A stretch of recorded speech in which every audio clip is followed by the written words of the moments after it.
Good morning and welcome to Cut the Kibble. What time is it? It's 8 in the morning. I'm starting real early. I haven't had coffee. I don't even have my apron on yet.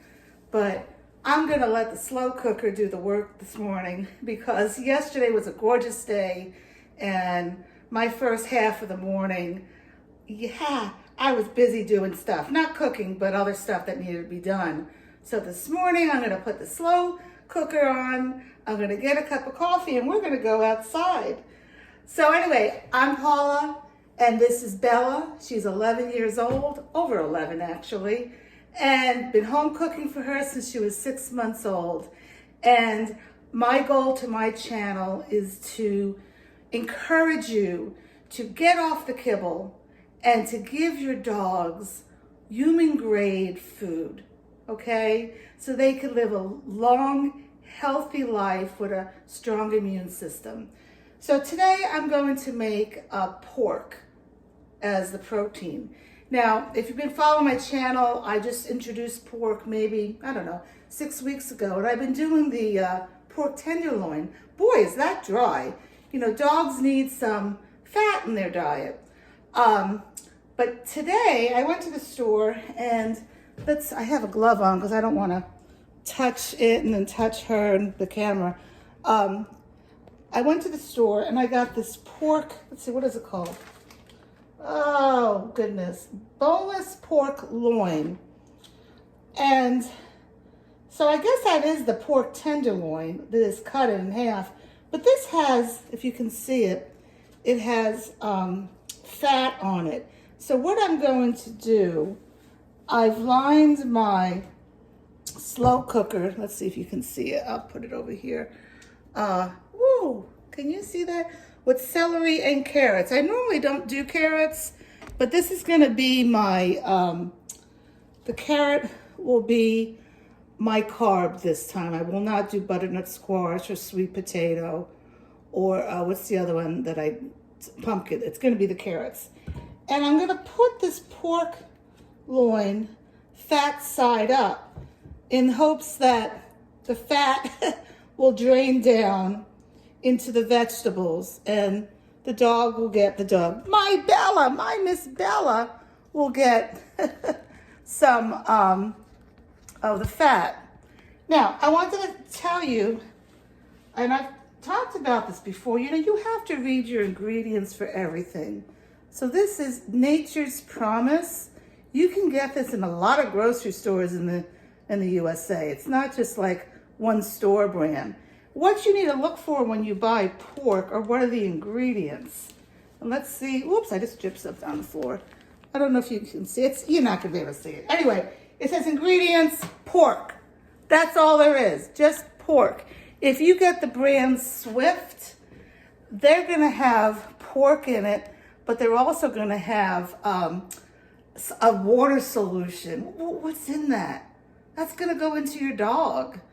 So no, you just wanna find Nature's Promise or look in the store for other brands, but you have to read the labels on everything. So I'm gonna put this in the slow cooker on low, maybe 5 hours. I'll get a thermometer and see when it's done. You don't wanna overcook pork, and we'll be back. So I hope you can enjoy your day because I'm sure gonna do it. At least I hope so. You never know what's gonna happen. All right. Okay, that didn't take long. It was like 3.5 hours and the pork was done. You definitely do not want to overcook pork. And I want to get this recipe done. It's a gorgeous day today here in February where I am, and we want to get out to the lake. So, and I also want to get this done because I have a consult this afternoon. I keep on forgetting to tell you, I started a new business. It's like an online coaching where if you want to talk to me, to learn about home cooking, to learn why you need to do human grade food, private message me on my Instagram or send me a message on YouTube, and I could tell you about it. I do like an hour consult. It's not expensive. It really isn't. It's like $45. And then we can do follow-ons if you want. But I do have one in a little bit. So I want to cook and get out and get some sunshine and get back for the consult. So let's get going. So here's my pork. Let me rearrange this so you can see what's going on. This was like a little over 2 pounds. And what I did, I want to try to show you. Again, I put it fat side up so the fat could drip. And see how I'm leaving a layer of fat on there? I took the outer layer of fat off after I took it out of the slow cooker. But I'm going to leave that fat on because dogs need pork. Fat. You know what? I need to talk to you for a second. Okay? Now, pork is an excellent source of protein for your dog. But what do you think of when you think of pork? Ham, bacon, barbecued ribs? No, no, no. What do all those cuts of meat have in common? Well, they taste really good. Why do they taste good? Because they have a lot of fat. Fat makes things taste good. Dogs cannot have a lot of fat because they can get pancreatitis, okay? So just because I say pork is a good choice of protein, you don't go out and cook up a ham for your dog or ribs. You need to do low-fat cuts. This was a pork loin roast. You could do a pork tenderloin. You could do pork chops, but not bacon, ham, or barbecue. All right, getting back to doing this now.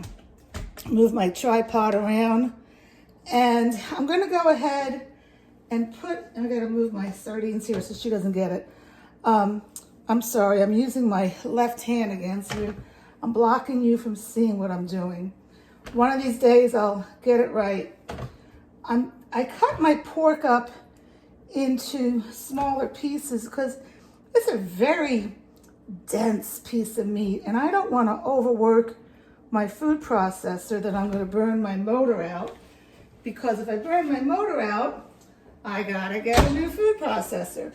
So in this, to help it along, oh, you want to lick my hands? I know.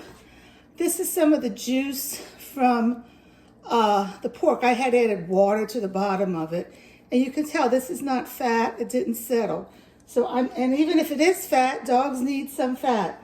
I'm going to add some of this liquid to the roast, and then I'm going to go ahead and put the carrots in. There's one thing of celery here. If the celery mixes up, that's great. I'm actually going to put all those carrots in. I think that was a little too many carrots. And for my sous chef, I got to give her a piece of pork. Oh, she liked that. So I'm going to go ahead and mix this up. I always use a food processor so that everything is evenly distributed. And I want to process all her food so she doesn't have a hard time digesting it. Yeah, I'll do this for you. And then we're going to go out. Yeah, we're not going to stay inside all day. No way. All right. Oh, you smell those sardines over there. So, of course, not everything mixed. And I've had this problem before when I do more than a pound of meat. This food processor just gives me a hard time. So I'm going to mix this one more time, and I'll be back with you. We're back. I had to take the pork out of the slow cooker. Out of the food processor. It's actually in my slow cooker. That's going to be my bowl to mix. And to this now, annoying 14-cup food processor. Let me put this a little bit closer so you can see. I'm going to add, I have blueberries, zucchini, asparagus, and cauliflower. Add this all to the mix. And I'm going to add my beef heart and beef liver. You can see my recipes for that in my playlist. You should only add 5% of the recipe should be beef liver. And I'm going to add this big sucker. This is woohoo, a sardine.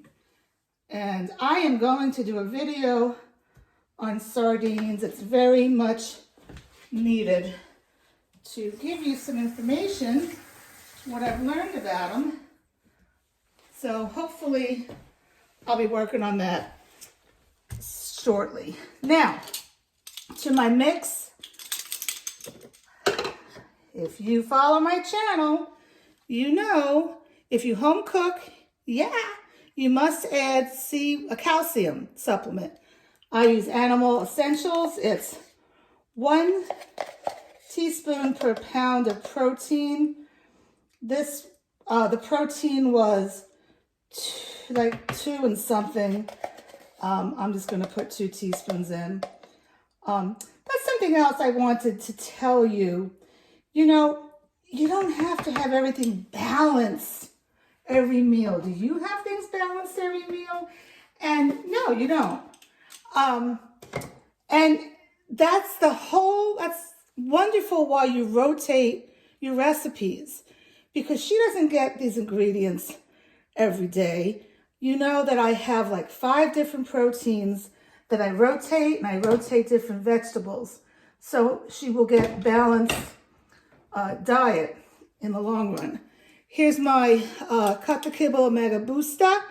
It's pumpkin seeds, flax seeds, and hemp hearts for the omegas. 6s, the omega 3s were the sardines. And I think that should be it. So I'm going to mix this up.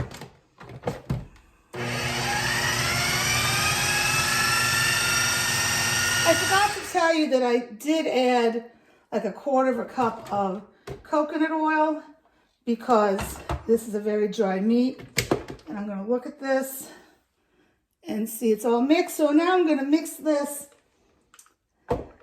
with the pork. So be right back.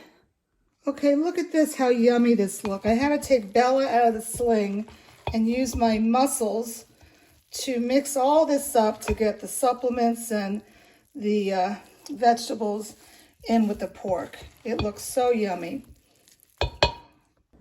Okay, almost done here. I have my scale. I'm going to turn it on with my measure cup on it, so it's not measuring the actual cup. And I'm going to put 4 ounces in here. I know, Bella, you want that, don't you? Right now it's at 2 ounces. Is that on? Yeah, it's on ounces. Let's see here. Let me help it along. 3.2. It's weird. It should... Okay, so it's at 4 ounces. Now, what I'm going to do, since this is fresh, I'm going to give her, this is going to be her dinner. She eats dinner. Let's see if you can see this. She eats dinner around 3 o'clock. So it's 12 o'clock now. I'm going to put the food in there, and I'm going to get one of my bone broth ice cube trays from the ice cube tray, bone broth, and put it in here. Put saran wrap on this, put it in the refrigerator, and at 3 o'clock, the bone broth will be melted, and I'll just heat it up to cook. So I have a little bone broth cubes left. I need to go to the butcher, and I'm going to go ahead and package these up and add the bone broth to individual sandwich bags with this, and then we're going to enjoy the beautiful day. So I hope you enjoy this recipe. If you want to have a coaching session, let me know. And just know that when you home cook with real food, you are helping your dog's immune system so they could fight off diseases like Lyme disease and everything else that's out there. They're not going to get diabetes because you're knowing what's going in the food. All right, so that's it from Cut the Kibble. Take care.